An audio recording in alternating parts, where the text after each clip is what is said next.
Wow, it's wonderful to see a full auditorium in the post-COVID world. We have a really exciting lecture for you. I think you'll be so pleased to hear this. I have the great honor of introducing my friend Tristan Harris as the 2024 Sani lecturer. The Sani lecture is our most prestigious lecture here at Stern. Past lecturers have included Gordon Brown, the former Prime Minister of the UK, and John Sexton, the former president of NYU. Ashok Sani was a graduate of NYU undergraduate. He was here at NYU Stern. He was the youngest graduate we've ever had, and he went on and had a very successful career as an entrepreneur, as the president of CGS Industries, and as a loyal supporter of NYU. He died very young. He died at 49, but his family has continued his mission and his generosity by endowing not only this lecture series, but also the Ashok Sani Scholar Program. For both programs, for what we look for in this lecture series and for the Ashok Sani, the Scholars Program, the theme is continuing Ashok Sani's interest in ethics, truth, peace, compassion, and the moral and social responsibility of members of society and within the NYU Stern community and within the business community at large. We have several members of the Sani family here tonight, as you saw us all posing for a happy photo. So please join me in a round of applause for thanking them here in the front row for their generosity. Thank you all.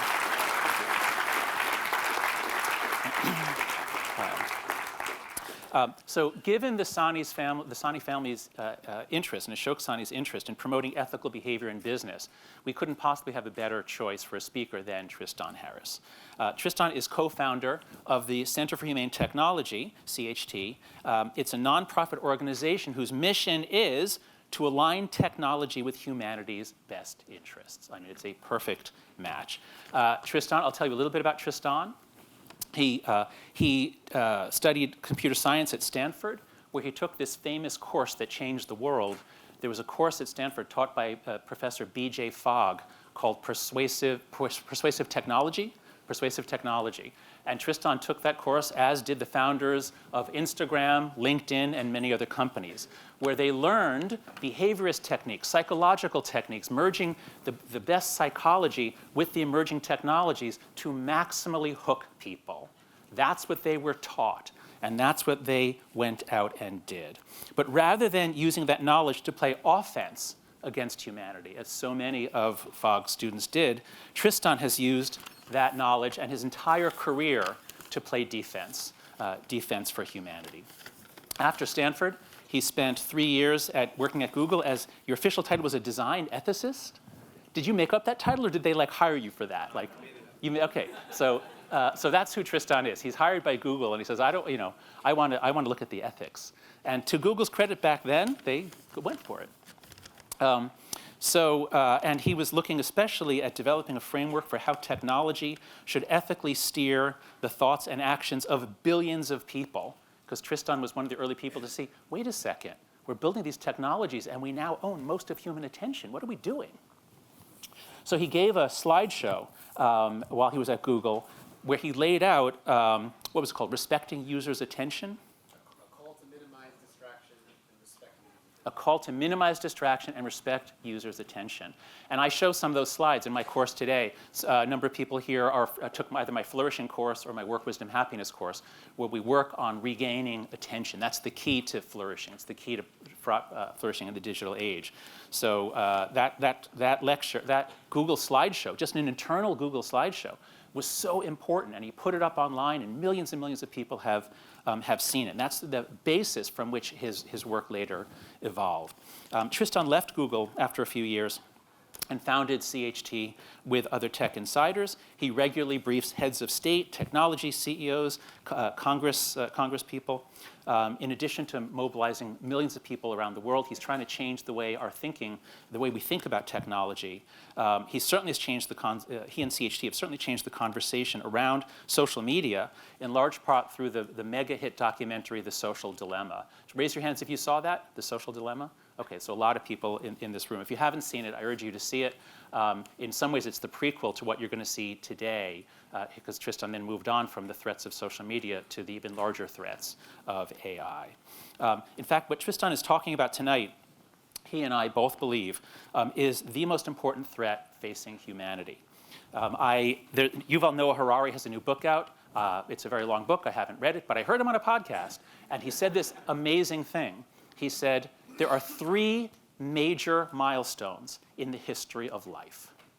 The first was the Big Bang, because that created all the inorganic elements from which life could later emerge. The second was the origin of biological life on Earth, the first bacteria. And as he puts it, as Harari puts it, so then you get bacteria, and you get simple organisms, and you get fish and dinosaurs, and you get people. But it's all the same organic stuff. It's all just part of organic life on Earth. The third major point, equivalent to the other 2, is the beginning of AI, because we have created a new form of life. And this form of life is likely to make it to the stars. We never will. We're made of meat. We're biological creatures. We're not going to survive a 200-year trip to another star. But AI will. And so we have unleashed this new kind of life that could well colonize the galaxy. We never will, but AI might. And if we're on that kind of a threshold, this is much bigger than the Industrial Revolution or the Agricultural Revolution. This is something beyond our capacity to understand. And that's why I say that Tristan and CHT are national and really global treasures, because they are rising to the challenge of helping us see this momentous, mind-boggling time that we are in. If we get this right, our future is going to be much brighter, and if we're not careful and we get this wrong, it will be much darker. So please join me in welcoming our 2024 Sani lecturer, Tristan Harris.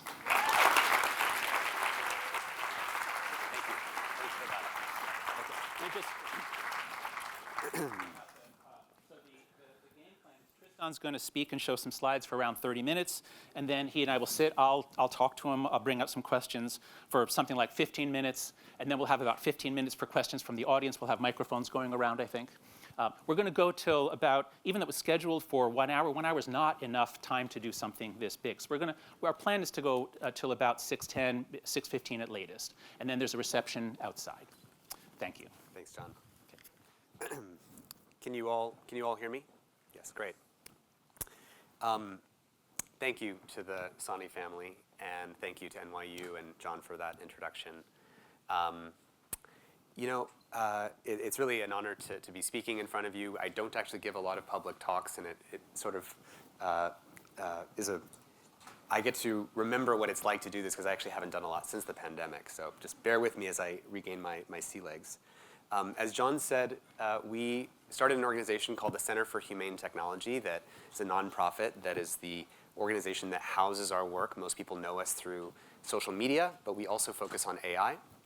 And tonight I plan to sort of bridge from what went wrong with social media. What are the lessons that we can learn to try to get this road ahead with AI right as possible? And just to say that I think we're all here in this room because we care about getting to a good future. And everybody I know in the tech industry also wants to get to a good future. So we have this value in common. But the question is, what does it actually take? How did we end up in a world where we are all more addicted, distracted, polarized, sexualized, outraged, inability to talk to each other? How did we get that world when we all started with this deep care about how do we get to a better future? Clearly there was something missing from the way we were seeing things that allowed us to get this wrong.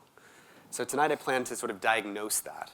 And I deeply believe that for those of you who don't know where the word humane comes from in our name, the Center for Humane Technology, this is Jeff Raskin, who's the father of the Macintosh project at Apple. So he actually started the project. Steve Jobs took it over later. And he wrote a book called The Humane Interface, in which he said that an interface is humane if it is responsive to human needs and considerate of human frailties, considerate of the limits, frailties of the system upon which you are influencing when you're a technologist. And I think if you extrapolate that out, it's not just how a mind connects to a computer. He was thinking about how a computer's complexity overwhelms a mind with a blinking cursor and MS-DOS versus a simple interface of the Macintosh.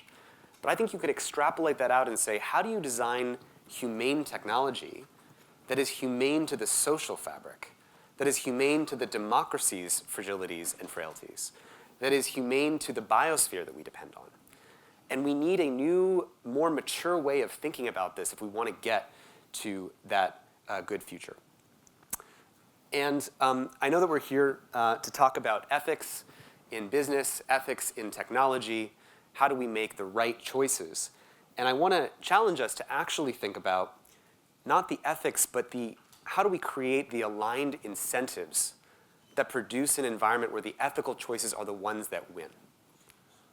Because being the ethical guy, that means having values, that means constraining yourself by tying a hand behind your back, building a social media site that people don't use very often because you want to respect their attention, just means you lose to the other actors who are ruthlessly racing ahead. And in our work, we often reference the quote by Charlie Munger, who is Warren Buffett's business partner, who said, "If you show me the incentives, I will show you the outcome. If you show me the incentives of how an organization is paid for, then I'll show you the outcome of that world that produces." If we had taken this to heart with social media, imagine a parallel universe where Mark Zuckerberg wakes up one day and he realizes in the year 2007, when Facebook is just getting started, that he was about to set off an arms race for who was going to be better in this race to the bottom of the brainstem, to hack human psychosocial vulnerabilities. And in recognizing that this new technology that was going to land on the whole world was going to produce, I think it was very, we anticipated we would get auto-advancing short-form video. You know, every app now, Instagram, TikTok, Twitter, they're all, even Twitter now actually, is all auto-advancing video. All of that was predictable if you understood those incentives. And imagine that we actually had the foresight, when you recognize that the incentive is attention, that Mark Zuckerberg in 2008 said, we're going to do a global treaty, we're going to prevent dating apps that do the swiping industrial complex, we're going to have news feeds that are all about hosting events in which people find it's never been easier to actually go to face-to-face events with their peers. We're going to build news feeds that are all about healing democracy, finding common ground. Imagine that all of these thousands of engineers that have gone to work in the tech industry for the last 15 years, imagine all of them went to work starting in 2007 according to this kind of insight. Think for a moment about how different that world might be. How much less distracted would it be? How much less lonely might it be? How much less polarized might it be? And the premise of our work is we believe that those worlds are possible if we can change the incentives. So how many people here said you saw The Social Dilemma? Most people in the room. Most people know our work through this film. We were actually privately told recently that I think it was the most successful documentary in Netflix history. It was seen by more than 150 million people in 190 countries and 30 languages. And people often think it was just about social media. But as we enter into this conversation about AI, you can kind of think about social media as first contact between humanity and AI. Because when you open up your news feed on TikTok or Instagram, you just activated a supercomputer pointed at your brain, an AI, that was just curating which piece of user-generated content that one of the other humans posted today is the perfect thing to activate your newsfeed, activate your brainstem. And so how did this go? How did it go with this first contact between humanity and AI? Well, not so well. So if it didn't go so well, what did we miss? Well, let's actually look back at kind of how we were talking about how social media would play out. So I don't know if you remember this. If you were in Silicon Valley in 2007, 2008, I was there. My team was there. And everyone was talking about the benefits of social media. What are we going to do? The stories we told ourselves is we're going to give everybody a voice. We're going to help people connect with their friends. We're going to help people join like-minded communities. We're going to enable small, medium-sized businesses to reach their customers. And think about these stories. These stories were all true. These were 100% things that happened with social media. So there was a way we were telling a story about what we were doing that we missed something underneath. What was some of the things that we missed? Well, we started seeing these symptoms pop up. Addiction, disinformation, mental health issues. John's book, The Anxious Generation, documents so much of this. And so you say, okay, this was the problem. We had these problems that were really what was, we should have been focusing on. But beneath all that, if we had been using this lens of incentives, we would have seen that all of those other separate problems of polarization, mental health, outragification of politics, were all epiphenomena of the incentive for the race for engagement and attention, what we call the race to the bottom of the brainstem. And what I mean by that is, if you think about for a moment a million ways you could design social media, you could, again, design it to make it easier for people to find people to connect with in person, their communities in person. Facebook could be routing people every day to have strong, resilient communities in the physical world. But it wasn't designed that way. It was designed for infinite scrolling. It was designed for beautification filters, personalized news feeds, because if it's a personalized feed, that's going to be better at getting your attention than a news feed that tries to create a shared reality, right? If I create a shared reality, it's not going to be nearly as engaging as if I give you exactly what you tend to click on. Disappearing messages in Snapchat, streaks. So we got this very specific future that was all predicted by this incentive to maximize engagement. And now looking back on it, we can see sort of the externalities, the negative externalities that showed up on society's balance sheet that we all know well. Information overload, addiction, sexualization of young kids, shortening attention spans. I believe there was a stat recently, I'm sure John knows, about how few young people have actually even read more than like a few books in just the last, basically before entering college. These sort of cult factories, these bespoke realities where people become more and more convinced of specific things that are going on in the world. And all of those effects, if you really take this in, it was possible to predict a bunch of these effects if you had this incentives lens. And the reason this is so important is that if we're trying to look ahead to new technologies and how they're going to impact society, we need to get very good at putting on our sort of incentive-dominant glasses. And those effects, before we head into second contact, it wasn't just a set of effects. It actually ensnared and entangled our society, right? It ensnared children's development. Can you be a young person where every other kid at your school uses Snapchat and not use Snapchat? If you have to use it, then it's actually ensnaring and colonizing a core feature of society. Can you be a journalist and not be on one of the major social networks to primarily get your content out? Can you win an election without being on social media? President Biden voted to, or rather not voted, but he wanted to ban TikTok. He signed an order to do so, and then a few weeks later, he joined TikTok. Now, I'm not saying this with any political bent. It's that he's actually was honest about the game theory that if you want to win an election, you have to be on the platform. And so is that hypocrisy, or is that just an honest accounting of the entanglement of our technology with our society? It's entangled with GDP. How much of our GDP is now connected to the big five, big seven tech stocks? And if you're a business, can you not use social media to be successful? If you're a coffee shop in New York and you don't have an Instagram page, you're not going to get nearly as much visibility. So what's really important is you only get one period before entanglement with a new technology. You only get one period. Because notice, have we fixed the incentives with first contact with social media? Have we changed the business models or the incentives from maximizing engagement? We have not. And so and the reason that we haven't is because it's now so entangled, right? It's much harder to change after the fact.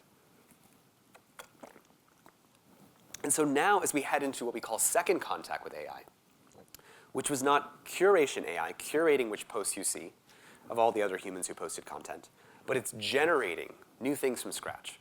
It's generating in the language of biology. It can generate new solutions to new cancer drugs. It's generating in the language of code that can help us accelerate programming and coding. Unbelievable things. You can make a website instantaneously. In this second contact with AI, let's take a similar analysis of what are we telling ourselves? What is the way that we're talking about this upcoming technological revolution? We're telling ourselves a story like AI is going to make us more efficient. It's going to help us code faster, find cures to cancer. It'll help us solve climate change and increase GDP. All these stories are true. But again, the way that we tell stories about a technology is different than what's driving it underneath. Because underneath all that, we're starting to see We're starting to see these symptoms. Creating deepfakes, weakening democracy, exponential fraud and crime, bias, jobs and IP issues. But are these the major issues that we should be focusing on? Or are these epiphenomena of something deeper, which is the incentive? And what is the incentive with this new generative AI race? It's the race to roll out. Who can scale GPT-4 to GPT-5 and then get it out there into the world as fast as possible, get as many people using it as possible, and then try to use that to drive the next investment round to scale and train the GPT-6s and to get to AGI as fast as possible. AGI is artificial general intelligence. And this logic, this incentive, is governed by this basic story that if we don't deploy and scale our next AI model as fast as possible, we'll lose to the company or the country of China, probably, that will. And so this is the logic that is driving the race to take shortcuts, that is driving all those other problems. Because what do I mean by shortcuts? You're seeing a very similar story to the one we saw with social media, that you have an OpenAI insiders leaving and warning of a reckless race for dominance. There was a very good Senate hearing recently talking about the OpenAI insiders who were saying how, just like with social media, the companies are not prioritizing safety but prioritizing growth. We're seeing OpenAI researchers resigning, taking a back seat. Safety is taking a back seat to shiny products. We're seeing that models are actually getting leaked to foreign countries. And so as we saw that this was the race for engagement and this is the race to rollout, let's take a look at what are some of the harms of the race to rollout. Now, before I say this, this presentation may feel quite negative to you. And what I want to first say is part of, I think, what's gotten us here is it's very easy to talk about the benefits of a technology. We all want to focus on it. And me and my colleagues at CHT, we use AI every day. And it's truly amazing how you can use these tools. It is unbelievable. We're all very familiar with the benefits. But there's sort of a taboo about talking about the dark sides. And if we don't have the maturity to bring that into the conversation, we're going to get those dark sides without actually dealing with it. So some of the things that we're going to see are an exponential increase in misinformation, much more blackmail, much more social pressure of sexual harassment, deepfake explicit child imagery, democratizing biological threats, accelerating cyber weapons. There's a whole bunch of things that can happen if we're racing to create these capabilities. Now, it's going to be confusing because it's like the way we're building AI right now is like a Jenga tower, where the tower at the top is getting more and more incredible every single day. If you open up Twitter, you will be blown away by unbelievable and exciting new capabilities. There was recently a paper out of an AI system that was better able to detect false positives or false negatives for breast cancer patients. And it's going to make a whole bunch of people's lives way, way, way better. And we are going to get those incredible benefits at the top, but it's almost as if that the cost of that is by pulling out the foundational building blocks underneath. Right? So it's like we're going to get the ability to make incredible new images and AI art by pulling out a foundational building block of now no one knows what's true. And is that the way we want to build our future? Now, to be clear, what does this look like? AI will help us build websites faster. People can build literally an entire e-commerce website by just describing it to Claude or GPT-4, and out will come the code, and it'll help set up the whole website, can buy the domains for you. It's going to be amazing for productivity and commerce. But the same AI that can help us build websites faster can also build disinformation sites faster. And there's a recent report from NewsGuard that the odds are now better than 50-50 that if you see a news website purporting to cover local news, that it's actually fake. In fact, in the last election, Russia was actually generating a lot of these fake local news websites in swing states to try to influence the election. And so, another example, AI helps us imagine incredible new things that would never happen before in real life. And every time I see these images, I'm kind of still blown away. And can help us imagine whole new television shows from scratch. This is a sitcom generated by AI. Oops. This is a whole AI sitcom that's generated in a few seconds. And at the same time that it can make this amazing new AI art, it's also going to disrupt jobs of all those actors, of all those Hollywood writers, of all those voice actors. And at the same time, it disrupts online safety because, I don't know why it keeps doing that, but basically you can create, obviously, these deepfakes that sexualize people, or nudification apps that are causing a ton of issues in schools right now. And all of that is driven by the same AI models that can imagine human faces and bodies in any form. We have a podcast at the Center for Humane Technology, and I love the fact that I don't have to sit in front of a microphone and actually record a line that we might have missed in that podcast, and I can clone my own voice. And that's an amazing benefit. But the same technology that allows that also enables these scams. Or the one we covered in an Oprah special recently of a teen girl's voice who was in a kidnapping scan, someone saying, "I've got your daughter," and they had the fake voice of the daughter. Or Keir Starmer, the UK Prime Minister, who had a deep fake of him saying something as a hot mic moment. And this is being used to try to sway elections. The AI that will help us code faster. And there's something like basically 50%, or almost half the code on average, is now written by GitHub Copilot, which is amazing how much this is accelerating productivity. But of course, you can use that to both write code, but also find vulnerabilities in code. And you can say, hey, here's a piece of code, find me a vulnerability in it, and this is already being used by foreign adversaries to accelerate the creation of cyber weapons. And this is something that's going to cost our economy tremendously. Now, AI, in speaking the language of biology, also figured out one of the first new antibiotic in over 60 years. And this is an incredible achievement, that we have this new antibiotic in the world that all of us are grateful for. But the same AI that's been trained on all of biology and chemistry, can you separate that promise from the peril that it can also speak the language of biology and chemistry for nefarious use cases? This was an example where researchers had built an AI specifically for discovering less toxic drug compounds.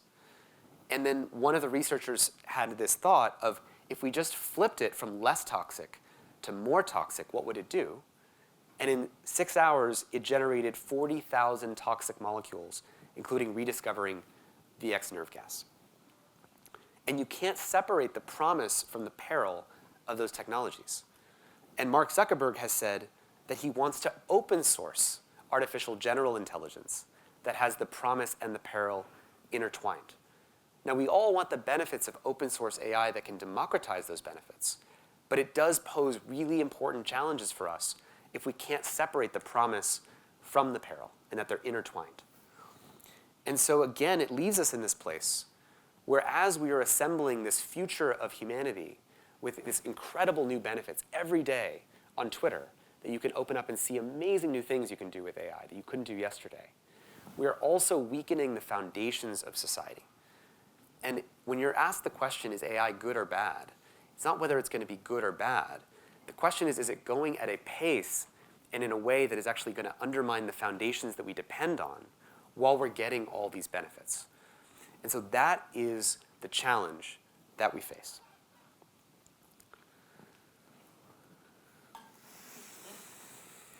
Now, I really deeply realize that this is confronting and difficult for us as a species.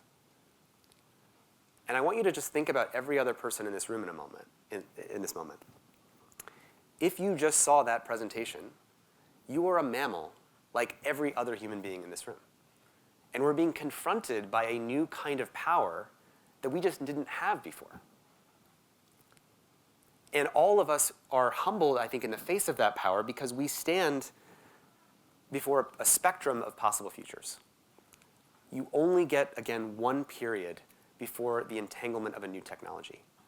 And we think of this kind of like humanity's rite of passage, that there's kind of a confrontation with the simple narratives we've told ourselves about just wanting to use technology for good, and that that's enough to get to that better future. It's going to take a more holistic accounting of how we use and deploy technology to get to that future. And one of the tools that we think we need, that we reference in our work, going from the kind of immature relationship to technology rollout, you can think of us as having come from technologies, humanity's adolescent relationship to technology. Part of the mature relationship to technology involves these 3 laws that we came up with at Center for Humane Technology. Those 3 laws are, when you invent a new technology, you uncover a new class, a new domain of responsibilities. So the example here is when we invented the mass-produced camera, we didn't have a right to privacy until the mass-produced camera forced us to invent this new class of protections around privacy. We didn't need the right to be forgotten until technology could remember us forever.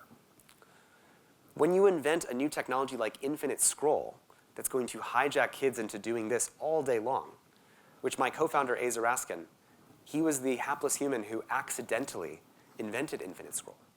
And he invented it before the social media engagement business models. And he thought he was doing something good for the world.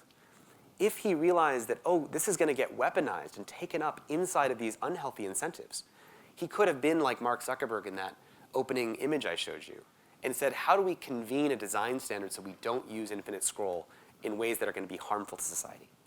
So this is the first law of technology. When you invent a new technology, you uncover a new class of responsibilities. The second law of technology is if the technology confers power, meaning the people who start to use infinite scroll to get you to keep scrolling are going to outcompete the actors who don't use infinite scroll, then it will start a race. And then the third law of technology is if you do not coordinate that race, the race will end in tragedy.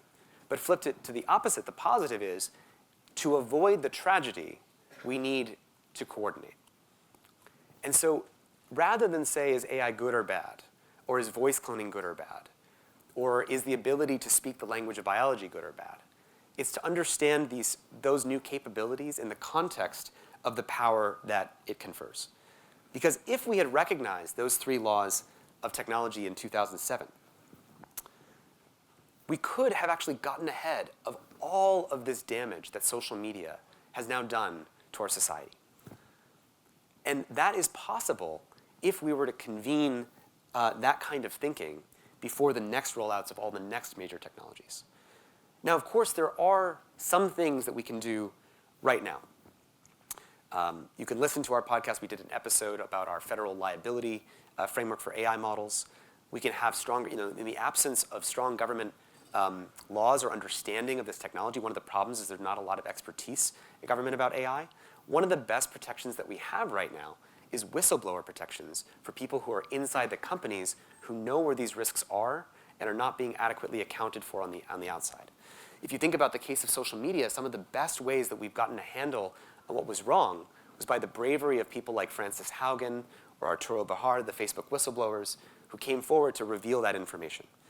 In addition to red teaming AI models, we can also yellow team them for what are the possible unintended consequences and externalities that they could create. We didn't talk today about AI companions. We can talk about that example maybe in the Q&A.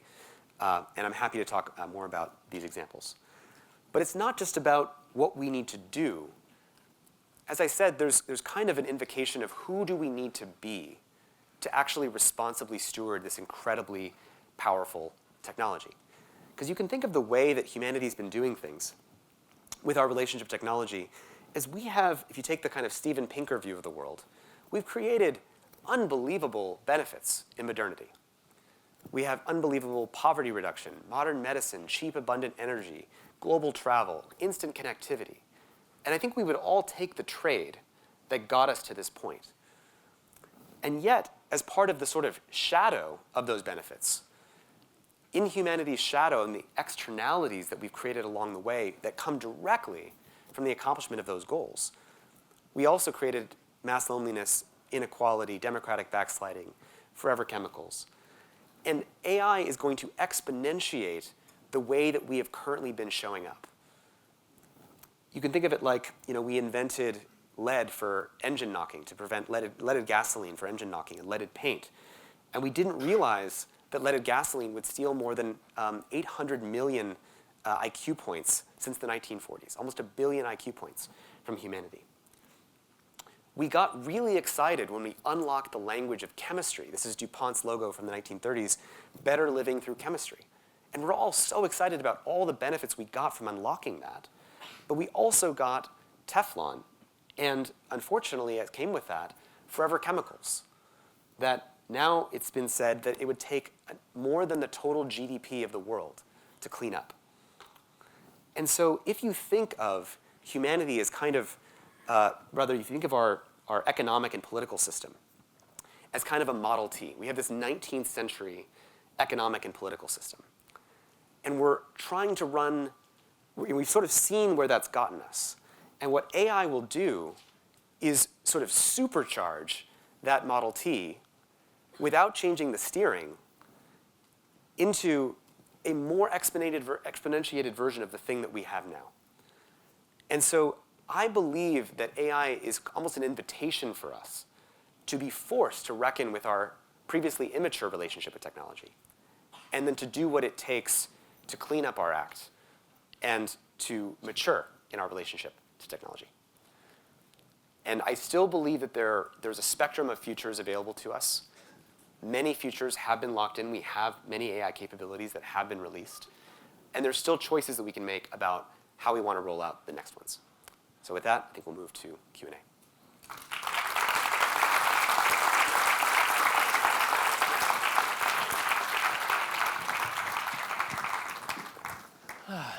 All right. Well, first, I realized I never introduced myself. I'm John Haidt. I'm a professor in the Business and Society program.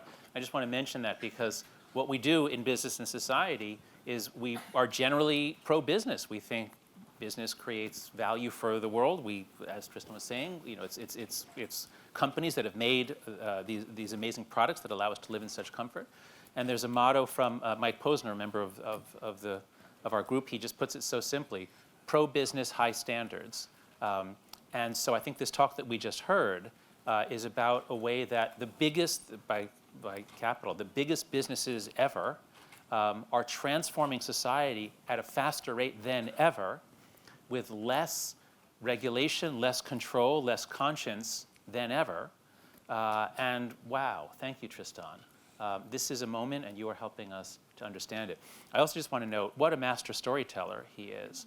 He uses metaphors so brilliantly. He makes clear, structured arguments that parallel between we blew it with first contact, and we're on track to blow it with second contact unless we act now, like this year and the next year or two. So thank you, Tristan.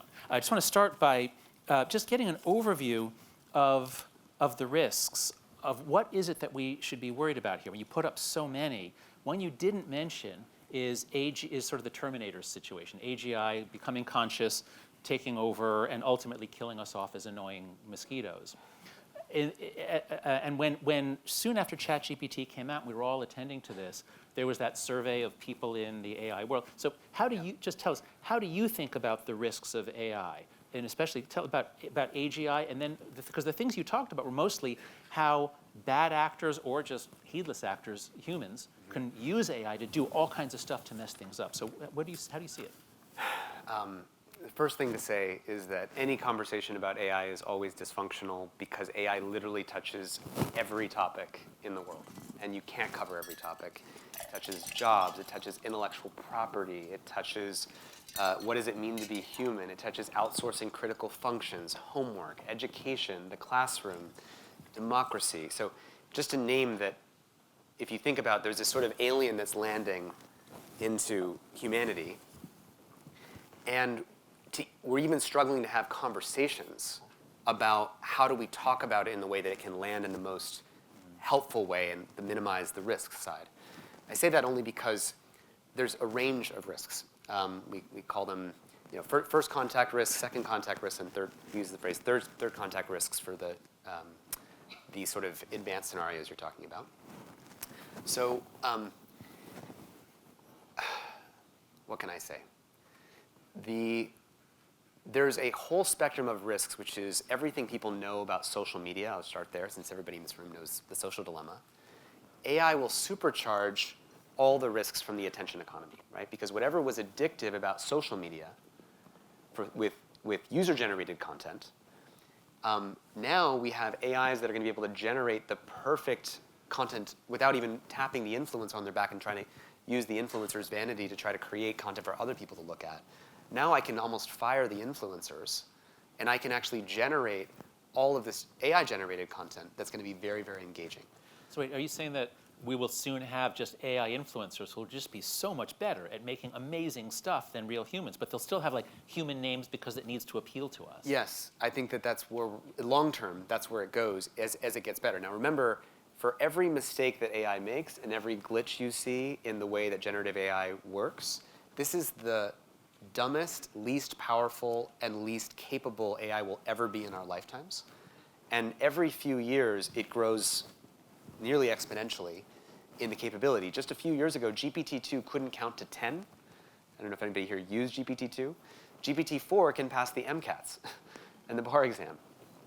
And so I think that while we have to think about not just what is with AI, but where it's going, which is why we have to understand these fundamental natures of it. And one of the big things is scaling laws, that the AI systems are going to keep scaling in their capabilities. That appears to be continuing, even though it's slowing down a little bit. And to answer your question, will it be compelling? There was recently a new social network that launched. I believe it's called Social AI. And it's actually a social network where everyone else on it aren't humans. It's all bots, but it's intentional because when you post something, you instantly have all these AIs giving you positive feedback. And it's apparently very powerful and persuasive because it works on the same psychological levers of human beings. And so if we want to not fall victim to this, then we need to really understand where this is going. And one of the former OpenAI board members who left, I know, and they are particularly concerned, given all the things they saw inside, with how addictive this is going to be in the future. So that's one category of risks, is how AI will sort of take and supercharge the existing addiction, distraction type stuff. Then there's AI speaking the language of all these new domains. AI speaking the language of biology is going to just accelerate so much and wonderful things. And it carries the risks that we saw. When it comes to what we call third contact with AI, which is AI moving towards artificial general intelligence, for those who don't know, OpenAI and Anthropic, their stated mission is to build artificial general intelligence. So some people might hear that and think that's spooky, that's just sci-fi talk. This is the stated mission of these companies that are racing to raise billions of dollars to get there. What does that mean? AGIs roughly means you can do any task a human can do, cognitively, can now be done by a machine. You need to write a report, you need to do a spreadsheet analysis, you need to watch a video and see what's in the video and then fill out a spreadsheet based on what you saw. There's a demo from Anthropic from just last week where the AI watches a video of moving through a construction site, and the AI is asked, make a list of all the hazards you see when you watch this video on the construction site, put it into a spreadsheet, and then actually document all the hazards. And it actually does it. And it's crazy. And so I think that people just have to understand how fast this is going. And I know that makes people feel overwhelmed. And again, this is part of, I think, the difficulty with this, is that we have to have the resilience to be able to face this threat even though it's hard. Because I think there's still choices. Okay, wait, so you just gave us the example of how AGI will basically be able to replace almost everybody.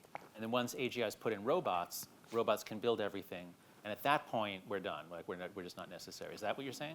Well, that's what they call the kind of recursive loop. Like, what they're really racing towards is that recursion you're talking about, meaning you build robots that actually are, once the robots are smart enough and have the full general intelligence, those robots build the next robots. The AI that's used to train the AIs that can write all the code are going to do all the programming for the next AI for you. The humans and the AIs that have been writing and designing the NVIDIA chips that used to train AI, we're going to have AIs that are being already used to accelerate the creation of those chips. And so what they're all racing towards is that double exponential, the AI that improves the ability to improve itself. Now, that sounds pretty dangerous. How many people feel like that sounds kind of dangerous? Okay, that's interesting. That says to me that there's kind of a latent feeling that this isn't okay. That there's something actually universal about this, the way this is all going down, that isn't acceptable to us. And you might say, so why is this happening? And the biggest argument for why this is happening is if we don't build that double exponential thing, China will build it, and then we'll be behind. And when you're living in the timescales of a double exponential, if you're even a month behind, when something's moving that fast, a month is like years. And so that is, just to give everybody a level set on kind of where we are, is the labs are all racing as fast as possible because they don't want to be behind. But whenever someone says, but if that sounds right to me, if we don't want to lose to China, we have to build it, it's all about what are we beating them to? Because we, in the US, we beat China to the deployment of social media and the race to the bottom of the brainstem. And did that make us stronger or weaker? And if it made us weaker, what we should notice is we're not in a race to build the technology. We're in a race, to the degree we're in a race for who can govern that technology in a way that strengthens every aspect of your society. Well, and that's what I think is possible if we can reframe the conversation. Yeah, except for the future of warfare, I assume, is largely AI. And so in that case, whoever gets there first actually can defeat the other. So in warfare, that is true, that I think we have to segment out warfare, that there's a race to autonomy. I'm not saying this because I advocate for it, but I'm a realist in terms of, the thing that's going on in warfare is, it's like with my understanding of hypersonics is that the new weapons are going to be moving so quickly that it's faster than a human can make a reaction decision. And when it's faster, you actually need an automated response. And so it's a race for who can basically collapse that decision-making loop to make the decision faster and faster. And then what that produces is this mutually assured possibility of loss of control if it gets out of hand. And I don't know the answer to this. I know that there have been people I know in the AI world who have been working on treaties for autonomous weapons for a very long time. People are very concerned about this. I think the thing you could hope is that the collective fear about losing control is the thing that prevents people from ever using these weapons. And I think right now, both the US and Russia and China are actually all watching what's happening in Ukraine as they start to see how those weapons are playing out. Yeah. Okay, to move to a different topic. So you mentioned you talked at length about how when the business model was developed for social media about just compete and win the battle to extract more attention. Yep. That's what changed everything. The early internet. I mean, those of us who remember the '90s, the first time you saw a web browser, it was miraculous. Like, you mean really? I can just know anything instantly. Like, I don't have to go to the library. I mean, it was incredible. And early social media was fun and delightful, and everything changed when the business model turned, as you said. Just explain for us a little more about how that's happening with AI. You just made it sound like, well, it's just like a race to scale. But how ultimately will these companies make money? What are the incentives? And where could we intervene, or how could society, regulation, anything, change those incentives for AI? Yeah. Well, first with social media, I think, let's just go back to that example since you and I both know it so well. I think a lot of people think that the lesson of the social dilemma or your work is that the internet was a mistake, or it's the internet that was bad. And I think that's not what we've been saying. We agree, that's right. And it's actually that the internet is fine, it's the engagement-based business model that took over. Like, for example, we were talking about this at lunch with the faculty here at NYU, that before the engagement business model, Facebook could still be an amazing address book where people could connect with their lost loved ones, send each other messages, post on each other's walls. All for free. All for free. And we didn't have to have like buttons that constantly showed you more likes and held some back and got you to keep refreshing. We didn't have to have that. We didn't have to have personalized news feeds that broke shared reality. We didn't have to have beautification filters that created unrealistic standards of beauty. All of that was produced by the engagement incentives. So it's possible to have social media that's designed that in ways that actually actively strengthen democracy. You can even use AI, as our friend Audrey Tang, the digital minister, former digital minister of Taiwan, does, to find unlikely consensus between different groups who are clicking on and liking different kinds of content. You can use AI to synthesize and find the common ground statements for different groups and bring them together. And we could be living in a world where instead of sorting for the most inflammatory, divisive content, imagine how quickly the felt sense of the world would shift if, as you were swiping, you're swiping to see more areas of common ground and a more complex picture that's holding more of those different perspectives included by the people who are saying that. So imagine that we're all rewarded, talk about incentives, rewarded for finding a more complex picture that more people agree with. And it's a competition for who's better at finding those complex pictures that more people agree with. Just think about how quickly that incentive could change what it feels like to be in the world. Because now instead of competing to do the influencer thing, or competing to be the outrage entrepreneur thing, you're competing to complexify and include more of the things that are dividing us to be less divisive. And imagine if, as you're scrolling, you're getting more and more and more examples of that. Okay. How does this apply to AI? How would you do a similar vision of positive AI? So AI is more complicated. And I think the simplest kind of, even just in principle, is that the externalities you create have to be your responsibility. Because if you as a business create effects in society that you're not responsible for, then you're going to take those shortcuts, and society holds the bag when we find out the cost of forever chemicals, or opioids, or cigarettes, or social media. Right. And if instead we have a liability framework where AI companies are liable for some of the harms that we have, just like we have for cars and product liability. We have tort law. Yeah. That's right. There's this extraordinary exception that Congress passed Section 230 and saying we can't sue social media for what they show to our kids. They can show whatever they want, and we can't sue them. They have no liability for that. Yeah. And so what you're saying is not changing the incentives around how they make money, but changing the incentives around are they responsible for cleaning up their messes, even messes they didn't know they were going to make? Yeah. And I imagine a world in which the biggest companies in the world are told, go out and make the world your playground. If you trash it, whatever, you're not responsible. Right. That's basically the world That's we're what- headed for. that's So what how we could have. it be done? Like, who could do this? Like the U.S. Congress? U.S. Congress could do it. Yeah. I would laugh loudly if I could, but what would it look like? They would say. Well, I mean, there's a degree to which I would defer to our policy team who are working deeply with the Congress on this. And it's complicated because there's a difference between deployers of AI and the one who build the foundation models and versus those who deploy the AI systems. I think an example people know is like the Canadian Airlines bot that gave bad advice. Oh, yeah, yeah. And then Canada Airlines was left holding the bag when that happened. Imagine if the AI developer had been liable for that. Right, they'd be more careful. They'd be more Basic tort careful. law. Yeah. Yeah, so the thing that's producing this race to take shortcuts is that people aren't responsible for what happens when something goes wrong. You know, one example from our team actually worked with Social Media Victims Law Center and a group called Tech Justice Law Project on a recent litigation case you might have seen about Sewell Setzer. Sewell Setzer was a 14-year-old boy who basically fell in love with his character.ai chatbot. You might have seen the story in the New York Times a few weeks ago.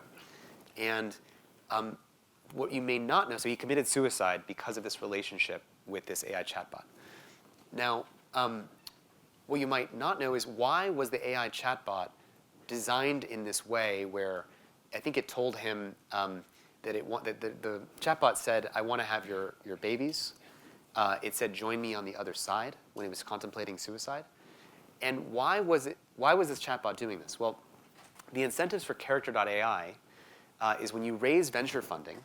This is a group that spun out of Google, and they basically said to the venture funders, we're going to get millions and millions of users on our platform talking to these AI chatbots. We're going to cure loneliness, and we're going to do it by basically creating a digital twin of every fictional character in the world, every comic book character, every artist or Copyright be damned. Copyright be damned. We're going to take Penelope Cruz. We're going to take every Game of Thrones character. We're going to take every Star Wars character. And now you can have a personal relationship with Princess Leia or with the Game of Thrones character. And we're going to do this because the fictional characters that are in movies are more engaging than inventing our own new characters that people don't know. And they race to build this language model that is just trying to keep you using it for as long as possible. And they don't know how it's going to behave when you have it interacting with a 14-year-old for a very long time. Right. And so it's just because we kids didn't test it out. Yeah, exactly. And I think that if we had had a liability framework from the very beginning, then companies would be much more careful about rolling out that kind of technology. Right. And we're hoping that that strategic case, that litigation, would lead to something like what happened in Big Tobacco, where ultimately there's kind of a master settlement agreement and we have a different relationship to that product area in society. Okay, well that's at least a hopeful area on which we can end this part of the discussion, that it's a clear path forward. Yeah. That would be a real game changer. That's not a small fix. Yeah. That would be a game changer Yes. going forward.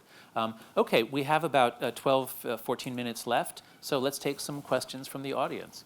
How's that working? Do we have roamers with microphones, or is there a stand? Where are the microphones? Okay, so coming down on this corridor here, Lillian will hand someone a microphone if you hold your hand up. And is there a mic on the other column as well? Okay, so we'll just sort of alternate sides. So Lillian, give it to whoever you pick. Okay. Hi, thank you so much for your time today. My name is Fabian Palomera, and I'm a senior here at Stern. It was actually just the other day after the election that I was on Twitter and I fell down a loophole.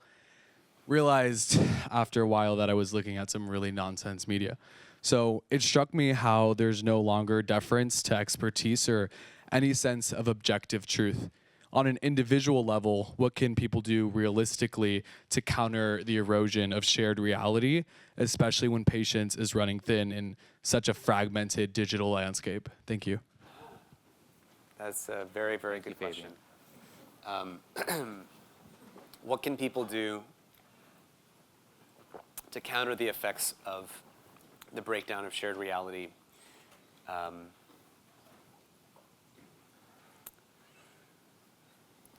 I have one. Yeah. Consume 90% less of it. Yeah. Just spend a lot less time online and a lot more time with people. Yeah. I mean, so one is recognize that the systems that we're currently using are not designed to strengthen democratic discourse or our creation of shared reality, and to spread that knowledge to as many other people as possible so that everybody who's using social media at least recognizes that it is a division-creating machine. There's some stats by a group called More in Common that found that the longer you use social media, the worse you are at estimating what other political tribes actually believe. You would think it's the opposite. If we have the best information technology in the world, you would think that the longer you use social media, the better you would be able to understand what other people believe. So I think using less of it, and I think also trying to talk to people who have different perspectives than your own, and demonstrating basic respect and care in doing that.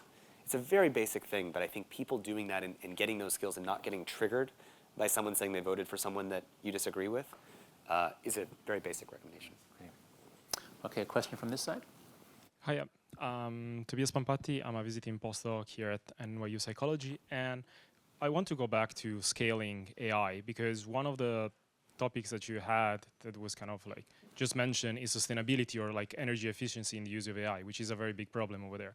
You have a sense that there is a point where that is going to be capped, or is they're just going to continue asking for more and more energy or more and more resources? And that we will reach one point where we don't have those. Yeah. So I'm not a technical expert on how much energy AI uses and the scaling laws there. There's a great group called Epoch AI, EPOCH, that tracks exactly that. I think there's sort of a view that there's several walls between us and getting to AGI, or even superintelligence, which is just beyond that. There's a data wall, like do we have enough data to train to the level of systems that people are trying to get to? There's a compute wall, do we have enough compute or chips in the world that we can use? And then do we have enough energy to train? We have to get through all three of those before, and I think what you're pointing to is, my understanding is a lot of the things that are happening with the US government, it's already been on this administration, with the Biden administration. I think Jake Sullivan already gave a comment about this, about how the US is going to be investing radically in a bunch of new energy very quickly. I expect that the next administration is going to deregulate the build out of energy infrastructure to make that easier. I think that people are viewing AI as a decisive strategic advantage, and so they will race to try to build out the energy infrastructure that we need.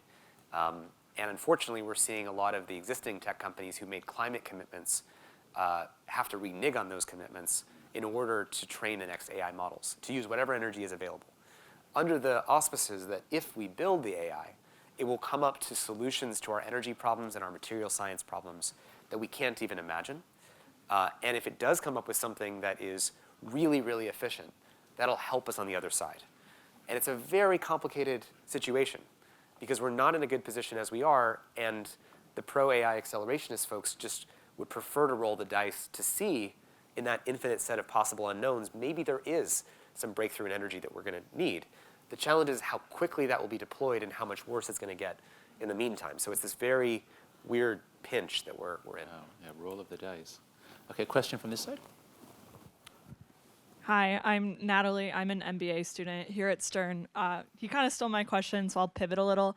What is the benefit or impact you see for a corporation maybe taking a stance against AI or kind of being a leader in this changing of incentives? Do you think they'd just fall behind and it kind of would be not worthwhile, or how could you see a large corporation maybe implementing that?